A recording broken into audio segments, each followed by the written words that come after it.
we are in fact more advanced than you in thinking of what should be done about the world. Thank you very much. The world. All of us must feel the suffering of the world. All of us must be allowed to speak conscience. What we must avoid is Europe thinking that we are going to be its sphere of influence. There are no superpowers, my last word. Otherwise, Afghanistan will not be left to those who are controlling it today if America was a superpower. There are no superpowers. That's why Syria is what it is now today, a country where the people cannot look at Iraq, look at all the world. There are no superpowers, China, Taiwan. We should abandon the superpower ideology. We should abandon spheres of influence. We should begin a cooperation of equality, knowing that in all parts of the globe, there are people of conscience, but they are not yet in power. How do we empower all those people so that we'll rid this world of tyrants, people who do not feel the suffering of people who do not need to change the world? It's not that your interpretation is correct, that African states do not want to condemn Russia. We do not want to be part of your foreign policy. We do not want you to use us. We want to be free to determine for ourselves whether we condemn or not condemn and when we will condemn. So it is important for you to change your mentality, that we need to understand that we are all equal, and sometimes we are in fact more advanced than you in thinking of what should be done about the world. Thank you very much. Which called for all necessary measures to protect Libyan civilians from the forces of Muammar Gaddafi. In February 2011, Libya changed for the worse. Other Arab countries such as Tunisia, Egypt and Yemen in the previous months had experienced political turmoil. Western media quickly labeled these uprisings as the Arab Spring. They took for granted that it was a sort of revolution against repression and dictatorships. In Cairo, instead, the protests in Tahrir Square against the Mubarak government came from the youngest, who blamed corruption and unemployment. The vast majority of people had three simple demands: social justice, work, and the possibility of living a normal life. In Libya, the situation was initially the same, but the reasons that led to the civil war were quite different. In 2011, Libya had a very distinct political situation from Tunisia and Egypt. Although ruled by an authoritarian and highly questionable leader, Muammar Gaddafi, Libya's small population, only 6 million people, enjoyed a decent standard of living, better than one might have thought, even better than Yemen or Lebanon. The oil and gas industry had absorbed most of the skilled workforce and people, allowing the nation to enjoy most of the profits. How was it possible? Simple, with a strong control by Gaddafi. Keeping a tight control on political and economic issues, through a system of loyalty built over the years with alliances, nepotism and money, Muammar Gaddafi managed to maintain power for an extraordinarily long period of time, from 1969. In that year, Gaddafi, or as he was called, the Rais, proclaimed with a coup d'etat the beginning of the Arab Republic of Libya.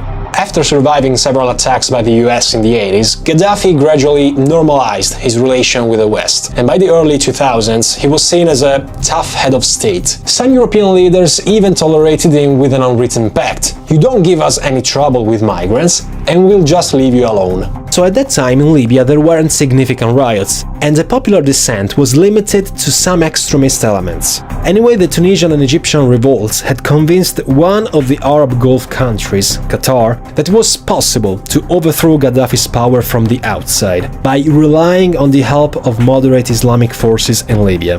The Emirate of Qatar presented itself to the world as a country in favor of the fall of the North African dictatorships, so to gain an area of influence in the region. The reason was pretty simple: to stand out and prevail against its nemesis, Saudi Arabia. While Saudi Arabia was traditionally protecting radical and ultra-conservative Islamist forces such as the Wahhabis and Salafists, Doha supported and financed more moderate and actively committed Islamic fundamentalist groups, like the Muslim Brotherhood in Egypt, a fringe group that Saudi Arabia or the United Arab Emirates had always considered an existential threat. February 16 and 17, aka the Days of Wrath, as they were called, were completely unexpected, especially in the eyes of many analysts who knew that Libya was one of the most stable states in the region. Even Gaddafi was taken by surprise and reacted with confusion. Everything started in the east, in Cyrenaica, in the city of Benghazi. It was very clear that the events that were happening in the east of Cyrenaica were something different from a simple revolt, and much more complex than a simple local insurrection. This was proven by facts, such as the coordinated actions and the large availability of weapons that circulated. Things that clearly demonstrated the presence of a plan at the base of everything. We shouldn't underestimate the quick reactions of some European governments, in particular the French and British, who instantly supported the rebels. More specifically, former French President Nicolas Sarkozy had been convinced by his personal advisor and friend, Bernard-Henri Lévy, that in Libya, with the rise of the so-called Arab Spring, there was a window of opportunity to overthrow Gaddafi's as well. An opportunity that could have offered the French access to a very rich market for both the energy and military sectors. On TV, newspapers and radios, a narrative began to spread around the Libyan crisis, based on the logic that Gaddafi's regime was repressing in blood a peaceful and popular revolt. This narrative began spreading from Qatar, which broadcasted images of violence, destruction, anger and death in a systematic manner, to the point of convincing European public opinion that Gaddafi had unleashed a massacre with the aim of maintaining his power and privileges. The Qatari news described how the Libyan Air Force indiscriminately bombed the urban areas of Cyrenaica, creating thousands of victims among civilians. Beyond this, the media spoke of mercenaries under Gaddafi's payroll who were stuffed with Viagra and were guilty of raids and rapes against the population, something that actually wasn't proven at all. So as you watch the videos tonight and watch the program tonight, ask yourself this: who do you believe? A dictator's words or your own eyes and ears? Ironically, however, most Libyans refrained from participating in the uprisings. They basically feared reprisal from the regime. Their passiveness allowed Gaddafi's troops to recapture most of the country in a few weeks and move quickly towards Benghazi to crush the rebellion once and for all. Faced with an almost certain defeat, the rebels of Cyrenaica requested the military intervention of the West. On March of the same year, a hesitant NATO, as well as an even more reluctant United States, were involved in a brief but significant mission, Operation Odyssey Dawn. The Libyan Air Force was wiped out, and Gaddafi forces were stopped before entering Benghazi. According to unofficial sources, there would have been an agreement between NATO, the United Arab Emirates and Qatar before starting the raid. An agreement signed only one day before Qatar acknowledged the official nature of the CNT, that is the National Council of Transition Against Gaddafi. According to some, UAE involvement in Libya, for example, would allow Abu Dhabi to deepen its strategic relations with France. Others said that Qatar was prone to agree because it could benefit from exclusive access to some of the Libyan oil reserves. They would trade it on behalf of the new Libyan government that would have risen after Gaddafi. But Qatar was hardly the only voice in the oil business. Already in April 2011, French companies expressed their willingness to settle in the country. As revealed by the State Department in 2016, some emails found in the servers of Hillary Clinton, the US Secretary of State at that time, an open supporter of the uprisings, referred to alleged French humanitarian flights to Libya, to which groups of executives from two major French companies, Total and Vinci, actually traveled. As stated by a close Clinton advisor in one of these emails, French intelligence agents had described Sarkozy's interest in Libya as being based on the desire to obtain a greater share of oil production. Gaddafi didn't behave well against Westerners. Gaddafi first reacted by interrupting any collaboration with Western oil companies in Libya to protect his fields, which resulted in a 30% increase in the price of natural gas. This of course deeply worried the main NATO powers, first and foremost France, Great Britain and the US. On the other hand, as officially stated by Alain Juppé, the French foreign minister at that time, it was right and logical that French companies could defend their position and benefit from the war in Libya. According to the French newspaper Libération, speculation about the real motivations for the French intervention were based on a letter that rebel forces had sent to Sarkozy in April 2011. The rebels offered France 35% of Libya's oil and gas in exchange for French support for the insurgency. As we can well imagine, that was a way not only for France but also for other European powers to reduce their dependence on Russian gas imports. In the email unclassified number 2014-2043-9, called The French Client and Gaddafi's Gold, sent in April 2011 by a close Clinton aide, Sidney Blumenthal, the main motivation for the French attack was endorsed by the White House and was totally hidden to other allies such as Italy or Germany. According to the report, France had attacked Libya because Gaddafi's short-term intention was to replace the African franc, the CFA, in the French African territories, with a new local currency. The email in short term was that Gaddafi's large reserves of gold and silver, estimated to be 143 tons, were a real danger for the survival of the CFA franc itself. A new currency could have given the countries of the Francophone Africa an alternative with which to achieve economic independence from France. It was for this reason that the air bombings of the joint military intervention from Qatar, France and British Royal Air Force crushed Gaddafi's naval and air defenses, resulting in the collapse of key strongholds for the regime such as Tripoli and Sirte, cities in which Gaddafi, on the run, had been hiding for some time. Surrounded by the rebels in October, Gaddafi tried to escape through the desert, but military drones sent by the Obama administration intercepted his convoy. The rest of the story is history, a story rather bloody and well known. Gaddafi was captured by the rebels, kneecapped, raped with a wooden stick and executed with a gunshot to the head. But once the old master Gaddafi was dead, the race for the Libyan resources had just begun. US sources stressed to the various departments the importance of not allowing countries such as Turkey or Italy to invade the field designated for US, France and Qatar. The death of Gaddafi aroused mixed reactions in Libya. There were those who rejoiced, those who were still attached to the memory of the old leader, and those who knew that the future crisis would make the old regime be regretted. What resulted from the fall of Gaddafi was dictated by the historical dualism that separated Cyrenaica and Tripolitania, a polarization that led to a de facto separation in two of Libya. With the rise of Islamist groups and small local gangs, around 300 of them, and with the breakup of the old alliances between the various tribes in the southern part of the country, Libya turned into anarchy, where no one was actually in power anymore and where everyone had its own interest. History teaches us that Libya has been torn by two civil wars. The first ended with the death of Gaddafi in October 2011, and the second began in 2014 and still ongoing. The truth is that the war has never ended. It always went on, and from the Arab Spring, Libya moved to the Arab Winter. On one hand, there were the national forces loyal to General Haftar, who had settled down in Cyrenaica, in Tobruk. He soon stood out as the strong man in charge, with the claim that the General National Congress mandate was expired. Haftar was backed and financed by the United Arab Emirates, Egypt, Saudi Arabia, France, Syria and Russia. On the other hand, there was a whole series of various forces in Tripolitania under the umbrella of the Government of National Accord, whose ex-Prime Minister, al-Sarraj, was accused by Haftar of terrorism. From 2012, this side was supported by Turkey, the US and the European Union. Basically, al-Sarraj blamed Haftar for his purpose to bring back a Gaddafi-style regime.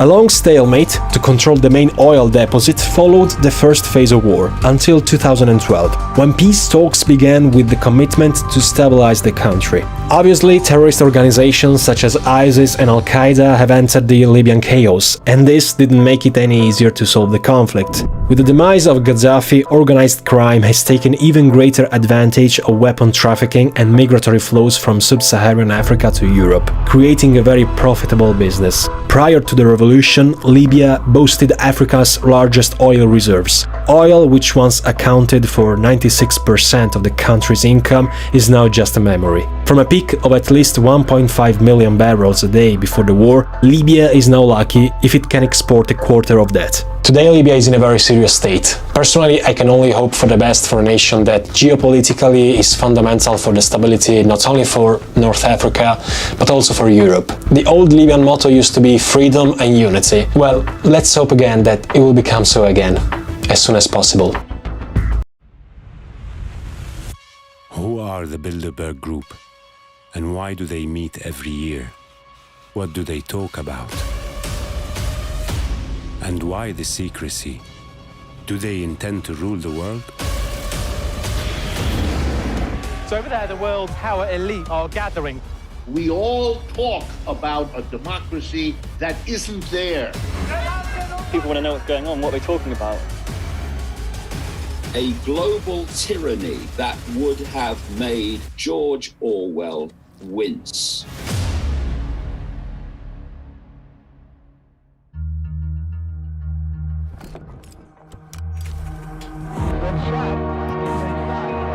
Has crashed into one of the towers.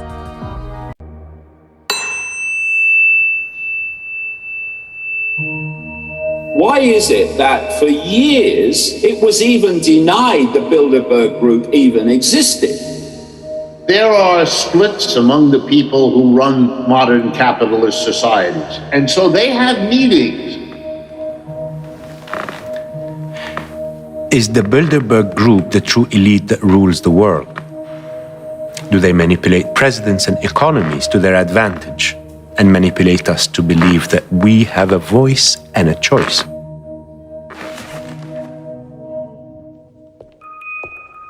By the time I was born, both my grandfathers had died already, but I heard many stories about them.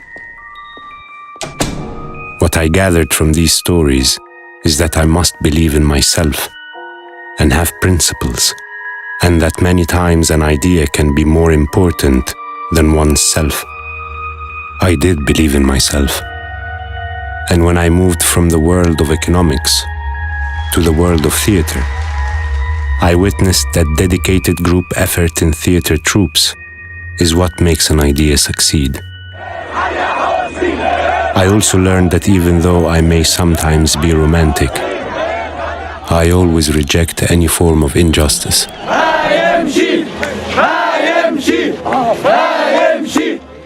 It is not strange that we hear of individuals forming groups with the intention to hold power and rise above the people and democracy. Bilderberg Group. Bilderberg. The Bilderberg Group. But there is one group which many people believe is the board of directors of the world, the Bilderberg Group. Who are these people? The billionaires, politicians, bankers, and European royalty. So over there, the world's power elite are gathering. People want to know what's going on, what we're talking about. If we cross that police tape, we'll be arrested. For me, what is said about the extra secrecy of the group raises questions. What are they trying to hide, if they are hiding anything? But even with their strict confidentiality, we may know a few things. We know, for instance, that the Bilderberg meetings were initiated by Prince Bernhard of the Netherlands in 1954 in the Bilderberg Hotel in Holland. The meeting takes place every year in a different place. We may also know the general topics discussed in the meetings, and it says in the website of the group that participants can use any information they received in the meetings without revealing the names of the speakers or participants. David Icke is a British journalist and a famous conspiracy theorist who has researched the Bilderberg Group and wrote more than 20 books. Can you tell me about when the Bilderberg Group first met and for what exactly? The Bilderberg Group first met in 1954 at the Bilderberg Hotel in Oosterbeek, Holland. To understand the timing of the creation of the Bilderberg Group is to understand what World War II was really about. Wars are used to transform a society. The status quo is gone and you create another. And in the aftermath of World War II, that's when the status quo was transformed into a world structure. That's when globalization really started to take off. And in there is the Bilderberg Group in 1954, which was a part of this coordination strategy between different countries to create this common push in a desired direction. This is a classic organization drawing together prominent and influential people in all areas of human life. Politicians, some journalists who have a golden rule: you don't report what happened at the Bilderberg meeting.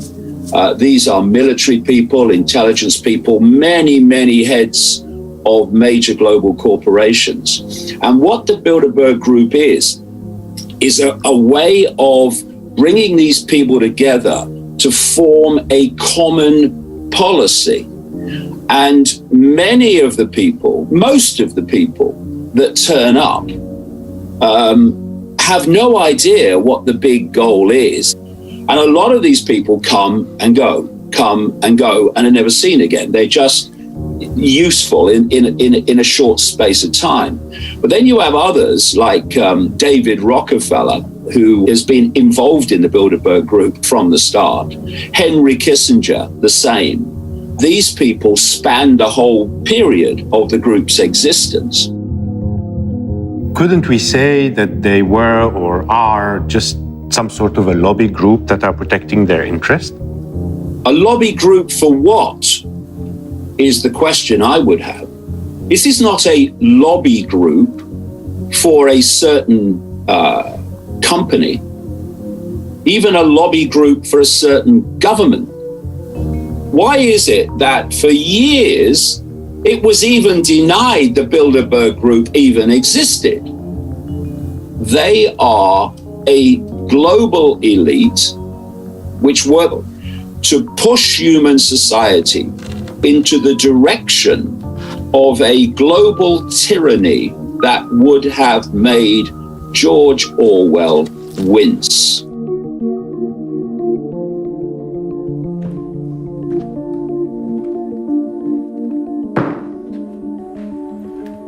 What are you thinking about?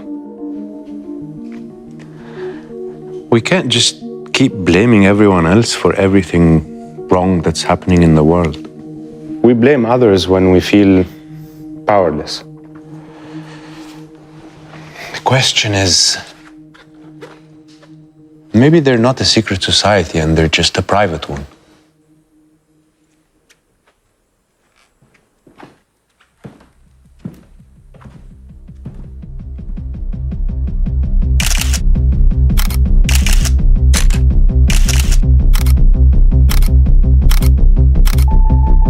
From what is written about the group, it seems they are indeed impressive in their breadth and power. But there are other powerful groups that meet regularly, like the G7 and the G20. The major difference here is that those meetings are not secret. If the Bilderberg Group is indeed the shadow world government, well, they are doing a terrible job. Or maybe they are getting exactly what they want. And is it really true that after they discuss something in their agenda, then we see surprising effects in the real world? There are people that find it difficult to believe that the oil shock of 1973 could have been masterminded by the Bilderberg Group, as many claim. For starters, the United States Secretary of State, Henry Kissinger, had not attended that year. But at the press conference of the following Bilderberg meeting in 1974, the declarations of Prince Bernhard could raise some questions. L'année dernière, le thème, c'était la possible crise d'énergie. Sans savoir, nous étions des petits prophètes et la crise d'énergie est venue beaucoup plus vite que tout le monde des participants pensaient.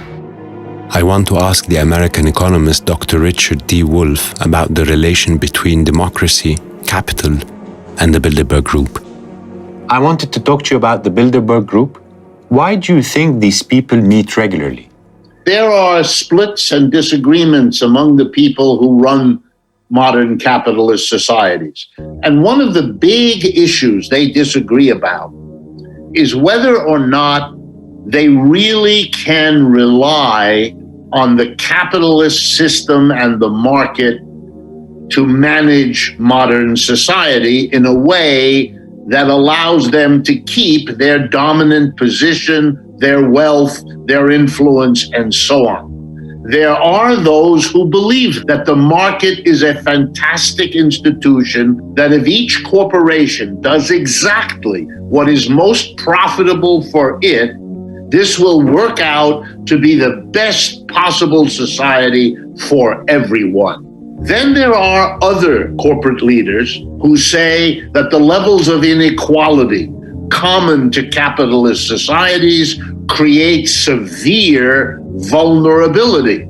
that you are going to make the mass of people who have middle or low income eventually decide to use their political power, they are the majority, to use politics to undo the results of a capitalist private economic market system.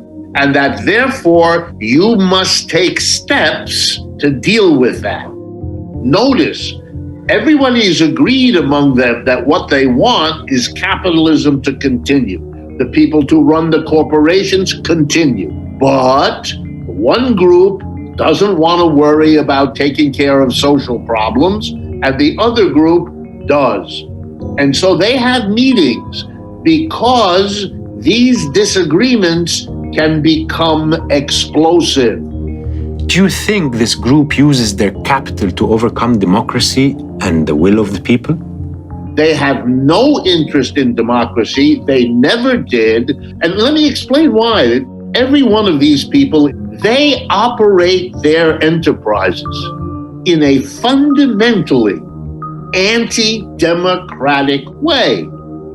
For example, the board of directors does not submit its proposals or its strategies to the entire employees to get their approval.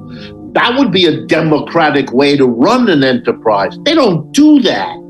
What the enterprise is in capitalism is a systematic training of the population against democracy. If you spend 5 days a week, 9 to 5, at your factory or in your office, you are in an environment that teaches you to accept orders from whoever is above you in the hierarchy. There is no democratic control. We all talk about a democracy that isn't there. And partly the talk is a compensation because it isn't the reality. 300 years ago, we got rid of kings, but the kings didn't go away. They were clever. They went inside the capitalist corporation and they changed their name. It's now CEO. Would you say that these kind of groups are think tanks, or they're rather the biggest capitalist lobby ever? I prefer the lobby because thinking is not their strong suit. What they do is they hire people to do the thinking for them. I went to all the elite schools in this country. I know all these people. They're managers. That's what they've been trained to do, to manage, to identify who they can rely on, who has technical knowledge of this or that. So they bring people like me, a critic of the system. They want to know how people like me look at all of this. And I always have an ambivalent feeling, wondering to myself, who am I helping here? These are not my people, We are laughing, but it actually feels hopeless. Do you think there is any way around this? In the heyday, when these systems are powerful, they are powerful because they have persuaded the mass of people that it must be this way. Les personnes secourues se trouvent dans une situation d'urgence absolue. Les prévisions météo indiquent une détérioration significative du climat. Pas du tout. C'est violence. Mais quel est le député qui vient de prononcer cette phrase? Pardon?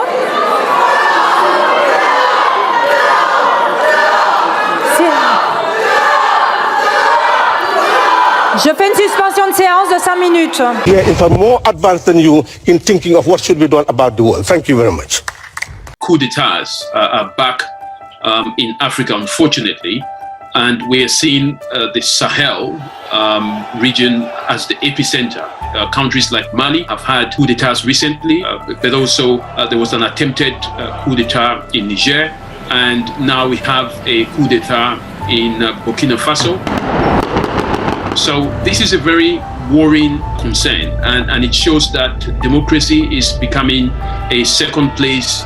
So the main reason is that democracy is failing the people, and the military is stepping in that gap. And this is what is happening across the Sahel, as we've recently seen in Burkina Faso. I think one of the reasons why the coup in Burkina Faso has happened is the Burkina government has not had an effective strategy to deal with the jihadist situations. The regional coordination in managing the jihadist flow from Libya to Mali, from Mali to the borders with Burkina Faso and Niger has been very poor.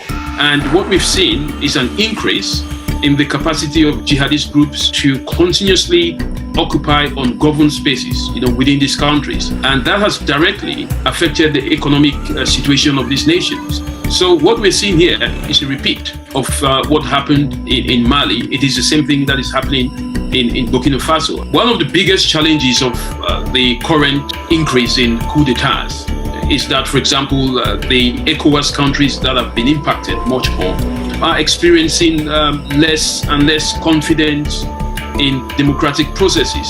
So this is really a major concern within the region, because as long as coups continue to succeed, coups will continue to take place. So it's a big challenge for the region. It's a big challenge for the African continent, for the African Union. One of the key things that we've seen amongst these coups and foiled coups d'etats, especially in the Sahel, is the influence of international countries, is the influence of international links and connections between these coups. And geopolitics has become a very strong point. For example, in the situation of Mali, the Malian government has said that France is responsible for the increase and for aiding and abetting some of these jihadist groups in the region. So they are now leaning towards countries like Russia and China. I think African countries need to look towards having some kind of a united front towards coup d'etats. But also, I think each government needs to look at its unique situation. Development and security should be based on a country's capacity. So I am looking towards an Africa, where each African country will, look at its unique characteristics, but also work as a team, because Africa is a continent, that could be very powerful, if we had peace, security, and stability. We are in fact more advanced than you in thinking of what should be done about the world. Thank you very much. France, Britain, United States of America, Australia, and the Netherlands are the 5 strongest allies of Europe. And this is what they unite towards. انت شفت الضربة؟ والله انا جلست عجال بطول لابن اخوي الكورة وصاروا قصفوها ابن اخوي ضرب الفسخ. كنت تلعب كورة؟ لا والله كنت طلبت الكورة لابن اخوي الصغير من تحت السيارة. لا يوقع لا قلت له اياه. قلت له الكورة؟ لا هو لسه بطبل لو بمسح السرور. فانا شلت ابن اخوي ودخلت جوا الدار. بعدين حملته وبدأت احضر الناس جرينا. ووديته. في كمان واحد اسمه صالح القرآن راسه كله طلع مخه طلع بعد كبوت لما قعد والله ما هي حياة ولا حاجة.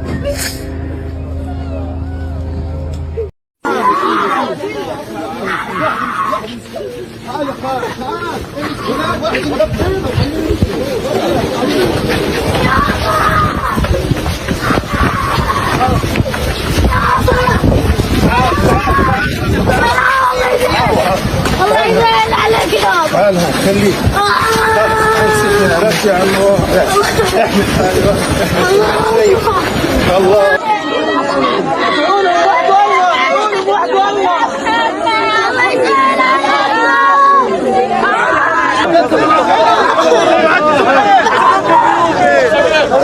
بعد يا حبيبي يلا انتوا على ولا انتوا.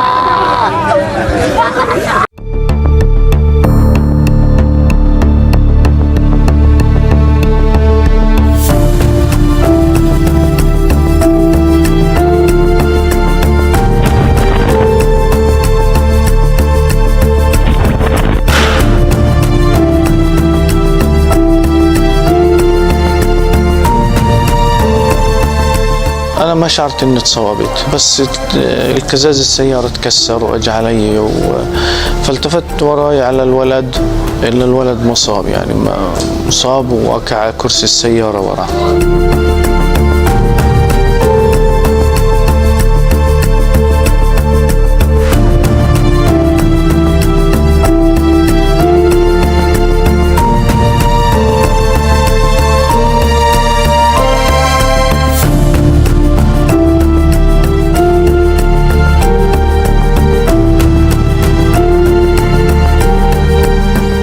ما بعد يعني قررت أطلع من البيت باتجاه يعني دار عمي لي، فحركت السيارة مع الولد، ركبته في السيارة وطلعت مباشرة. أول ما تحركت السيارة وضوت ضرب عليها رصاص.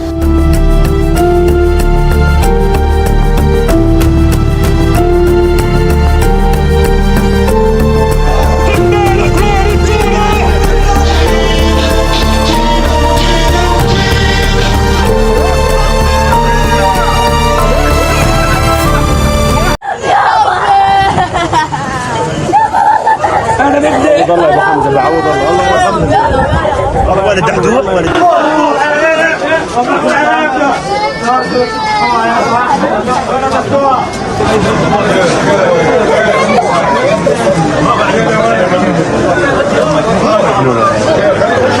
يا جماعه الخير خليه تعالى يا جماعه لو سمحتوا يا شباب في حاله لسه في ضغط ايمن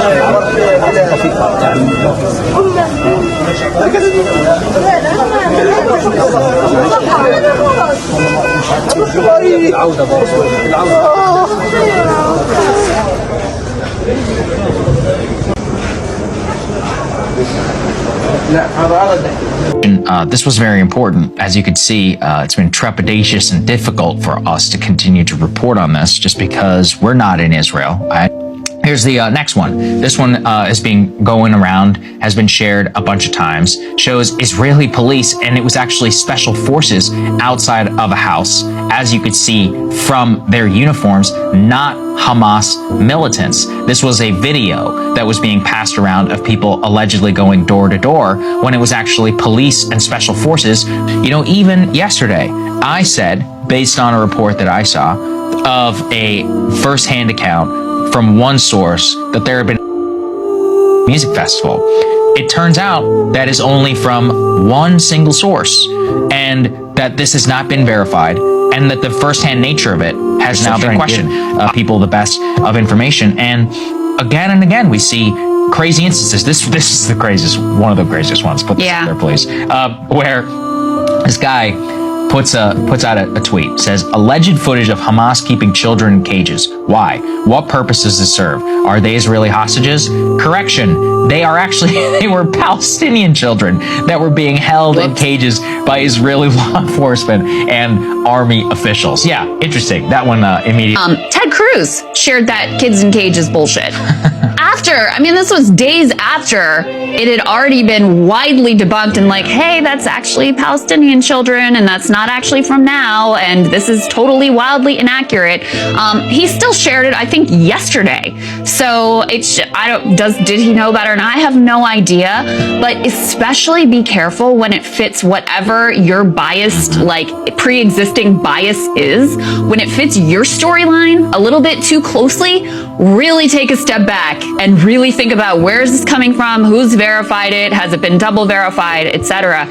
Here's another one. This was Jamie Lee Curtis who put this up on the screen, who was making a post that she thought was in support of Israel. And she just puts this caption, this is on Instagram, terror from the skies with the Israeli flag. That's a picture of Palestinian kids in Gaza who are afraid of bombing that is coming from the Israelis in retaliation. So she's actually accidentally making the exact opposite point of what she thinks she's making here, which is, in defense of Israeli children. Instead, she's showing the horror that Palestinian children are also being subjected to right now. All right, let's move on. Misinformation.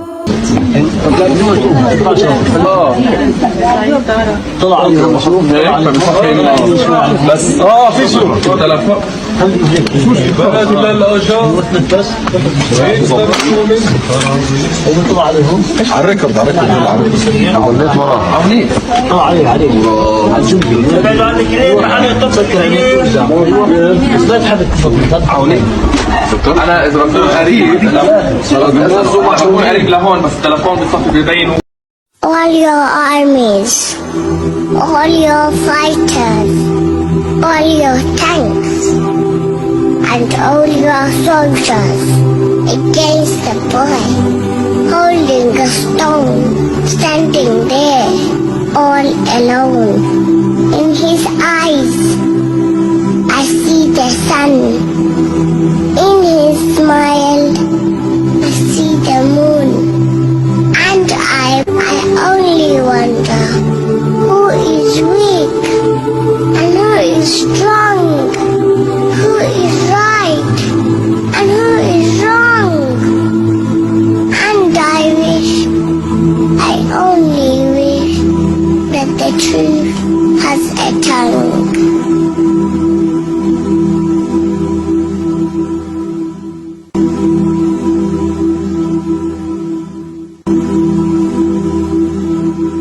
How's it, bruh? I'm fine, sir. So tell me now, what do you think or what do you feel about this war that is going on in Palestine? What I feel about the war that is going on, I think that they must just let them put their guns down and then they can come here to South Africa. So you say that, but the people that are coming here, must they be Muslim or Jewish or how do you feel? There must be any kind. So whether they're Christian, Jew, Muslim, they can just come to South Africa? They are accepted in South Africa. We accept everybody. As long as they're willing to live in peace? We will live in peace. No guns will be in the sky or anything. No problem, thanks. Thank you, my friend.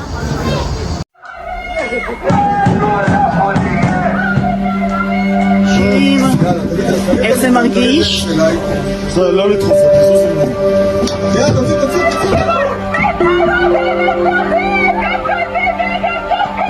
ومرحبا بالفلسطيني أرضنا وبيوتنا وترابنا لعبال فلسطيني احنا إلنا البيوت وإلنا الأرض.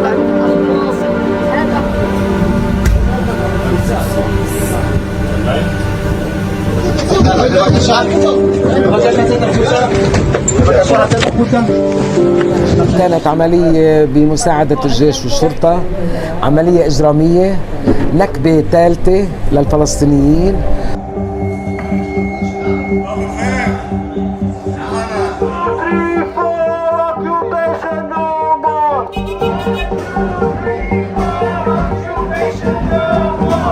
وهم بيعملوا تطهير عرقي لكل إنسان بالقدس، ما بدهم يخلوا حدا بالقدس. 75 عقارا استولى عليه المستوطنون بحجج. You are stealing my house. And if I don't steal it, someone else is going to steal it. No.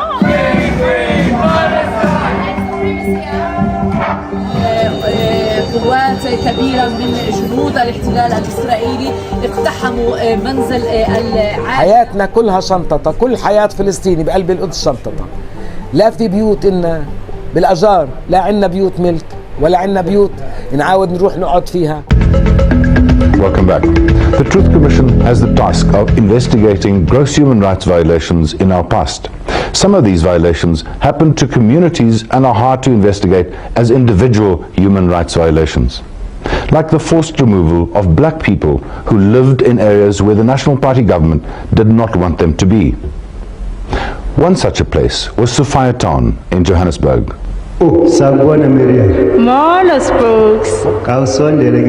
The name Sophiatown has become much more than a symbol of the forced removal of black people by the apartheid government. It was a magic moment in the history of the people of South Africa, a moment holding the promise of what South Africa could have been.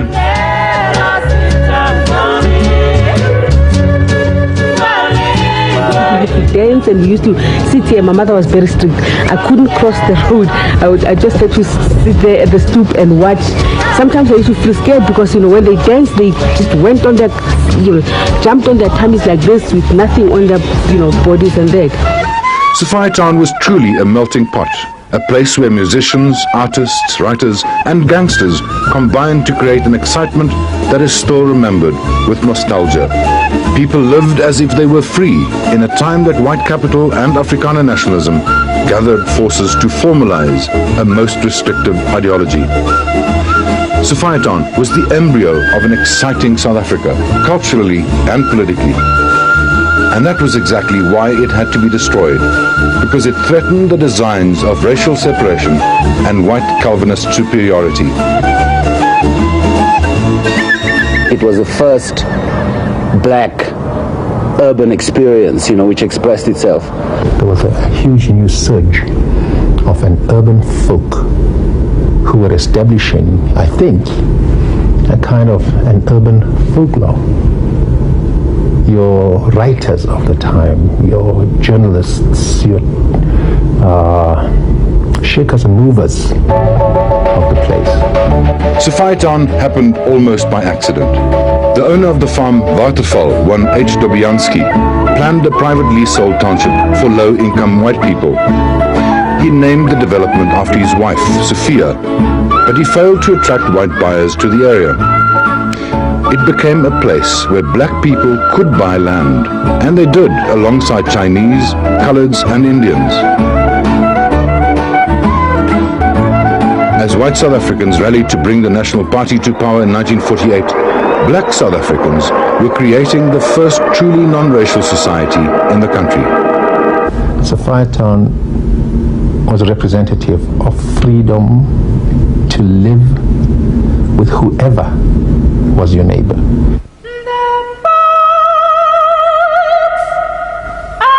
It was too much of a threat. In February 1955, trucks rolled into Sophiatown, loaded its inhabitants, and moved them to a place called Meadowlands.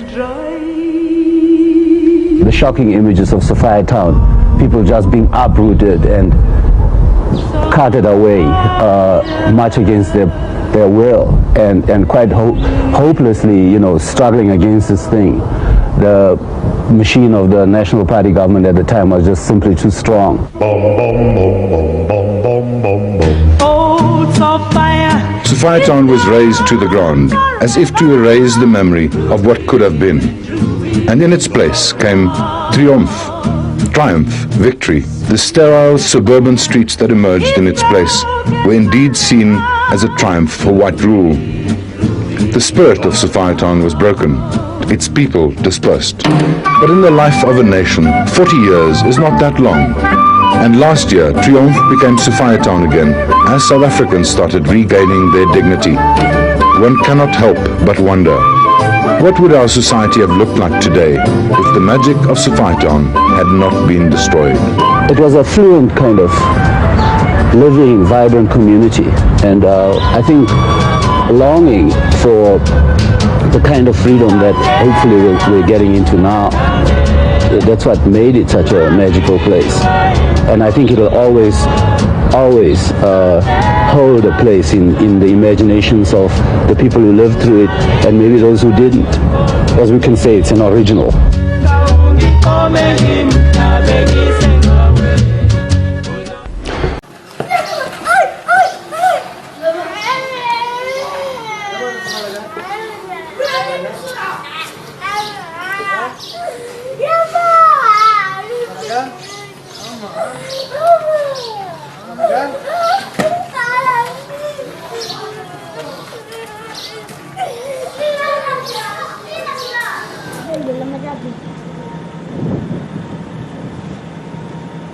كنت رايح الشغل والاشياء قعدت منطقة القريبات.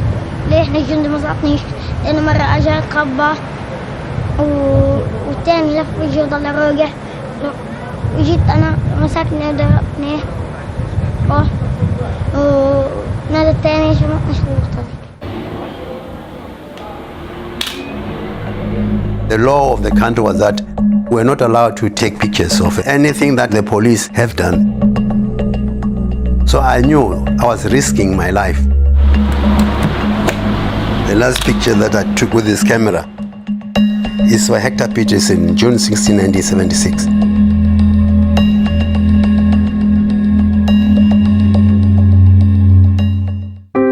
Growing up, even though we heard about apartheid, it did not make sense to us because we are based in Soweto and there is no white person in Soweto. The only white person that you'd see would be superintendent, police. So it did not really understand what apartheid is. About 1976, we were told that subjects are going to be taught in Afrikaans. Okkie is diep in gedagte terwyl hy hankend aanstaap skool toe. So we felt like the very same subject that we are struggling with English, we are going to do in Afrikaans. This doesn't make sense. For many years, blacks were learning English, but when they say that now you must try to learn everything in Afrikaans, it was difficult for the students. We preferred to be taught in English because we felt like English is the international language. To us it was like, okay, now our oppressors think that whatever they want to say to us we will do because we are afraid of them. So we just decided that we are really going to demonstrate. Some students leaked the information to the world newspaper. They told us tomorrow is going to be students protesting against Afrikaans. On the 16th of June in 1976, we were so excited. It was like we were going on a school trip. To them it was just a joyful march. The singing, the chanting, we felt free. Surprisingly, the whole of Soweto came together to march. About 10,000 students. As I was marching with the students, I drifted away from them because I didn't know how it was going to happen. But I knew they would be arrested or even shot by the police. Police barricaded some of the street. So our leaders told us that other schools are on the way. The student leader climbed on top of the tree telling them that this is a peaceful march. I was between the police and the students. I put my armband, which has got written press here, so that the police must identify me as a journalist, not a student. While waiting for these other students, all of a sudden, there was a shot. All the police were just shooting at random. So the students scattered. I think what provoked the police is that they sang the song which was banned in South Africa, Kosisigelela, which today is a national anthem. We all ran amok in confusion, running for cover. I didn't even think of my brother would be in that because we were told that only secondary and high schools were to take part. Then I spotted my younger brother on the opposite side of the pavement. He was too young to understand what was really going on. I just said to him, no, you must just stay here next to me. I'll make sure I find a way back home. While I was talking to him, there was another shot, and we went two separate ways. I was very close from where the police were shooting, and I saw a person fell down, but I did not expect to see a 13-year-old boy being shot by the police. As I sneaked back to the pavement, he was nowhere to be seen. When I took that picture, Boiso Makuba picked him up to get Hector Peters into the clinic. So I quickly ran to the scene. I was trying to explain myself. This is my younger brother. Where are you taking him? The man never said anything. And I looked at my brother. I saw blood coming from the side of the mouth. As he was about to put my brother in the car, he said, "He's dead." What started as a peaceful protest degenerated into a rampage and later exploded into a bloody conflagration. Soweto was on fire. No journalist was sleeping on that night until the following day. There was a cloud of smoke all over Soweto. Burnt houses, buses, it was tense. I knew that the police will force me to open all my cameras. So I removed the film quickly and I stuck it on my sock. When the police opened all my cameras, all the films were exposed except the pictures I took of Hector Peterson. There was a big debate up at the world newspaper. The editor thought we must not use this picture because this picture is going to spark civil war in South Africa. But eventually the editor of the world newspaper decided that no, come what may, we must use this picture. The police came to the office of the world newspaper. They weren't happy about they were exposing what the government was doing. Of course, the picture was banned in South Africa. I did not know that it was going to have such a big impact.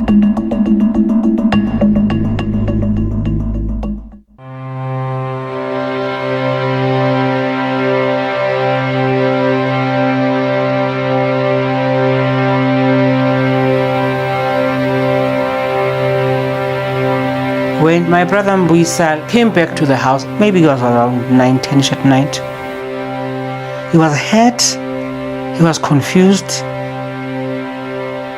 He felt bad that Hector died. His intention was to save him.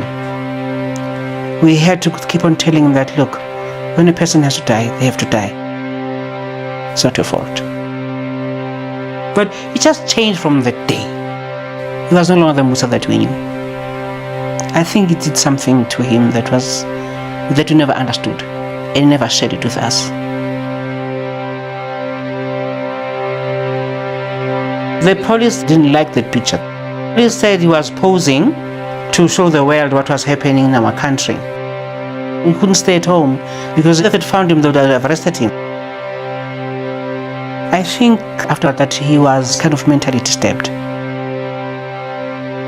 He was being hunted by the police. That's why he escaped from the country and he went to exile. Up to now, nobody knows his whereabouts. The police also came to me to find out why I take this picture. I told them I was assigned to do this job. And then he said, Sam, choose between your job and your life. Now we are being given a final assignment that we must not arrest you, we must just shoot at you. That's the thing that made me leave the job from the world newspaper. I found that Johannesburg was no longer good for me. To be a journalist no longer good for me. So I came here at Lilydale, my hideout place, where I am now. I was on house arrest about a year and 7 months.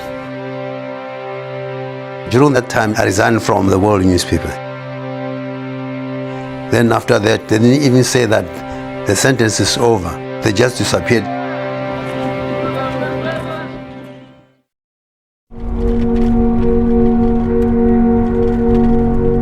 For many years, I regretted taking the picture of Hector Peterson because the picture destroyed my future in journalism. But I'm no longer regretting it because Mandela, when he was unveiling Hector Peterson Memorial, he said, when we saw this picture, we said, enough is enough. After so many years, people are free in South Africa, and that is really giving me consolation. In the name of peace, democracy and freedom for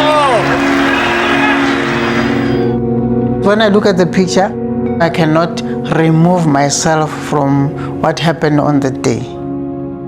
But the photo itself, it did not only change our lives as such, but it was a turning point for all South Africans. It did not matter the color. The photo gives us more and more sadness every day because my brother just disappeared off the face of the earth. After all these years, I realized that it's not just a picture, it's something quite big. It did something good for the country.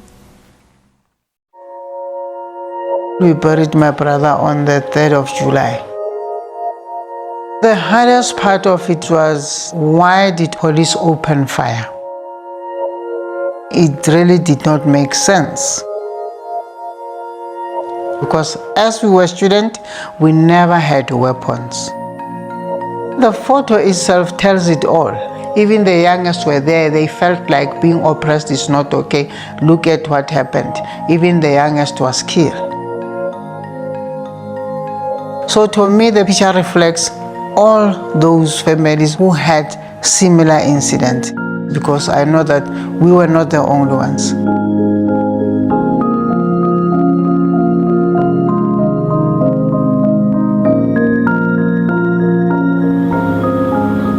I realized that when you want to get something, you must work hard for it. You know, this freedom, the youth of South Africa, they don't value it because they found everything that's been done for them. There are quite a lot of people who died because they wanted to show that we are not supporting the apartheid in the country. The Hector Peterson Museum, it's a place of reconciliation. Those who died made us live better today. And as for my brother, I know that he did not die in vain. The picture changed South African apartheid because they felt that this is enough.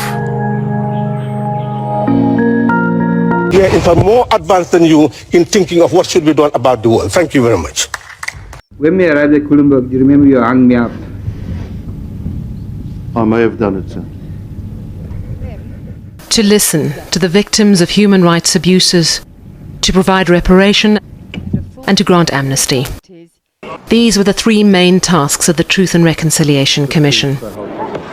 The scope of the commission dated from the 1960s right through to 1994, including the Shell House massacre, the murder of Communist Party leader Chris Hani, and the St. James Church attack in Cape Town. While many wanted answers around high-profile killings and disappearances, it was the everyday brutality of the apartheid system that came to characterize much of the hearings. For some, it was all too much. The perpetrators also had to be heard. In planning the commission, some had argued for a punitive system like the Nuremberg trials, which prosecuted Nazi war criminals. But in the end, the TRC chose a more conciliatory approach.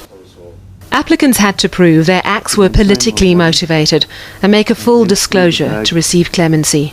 Shocking scenes of torture were reenacted for the commission. ANC bomber Robert McBride and former police hit squad commander Dirk Coetzee were both granted amnesty.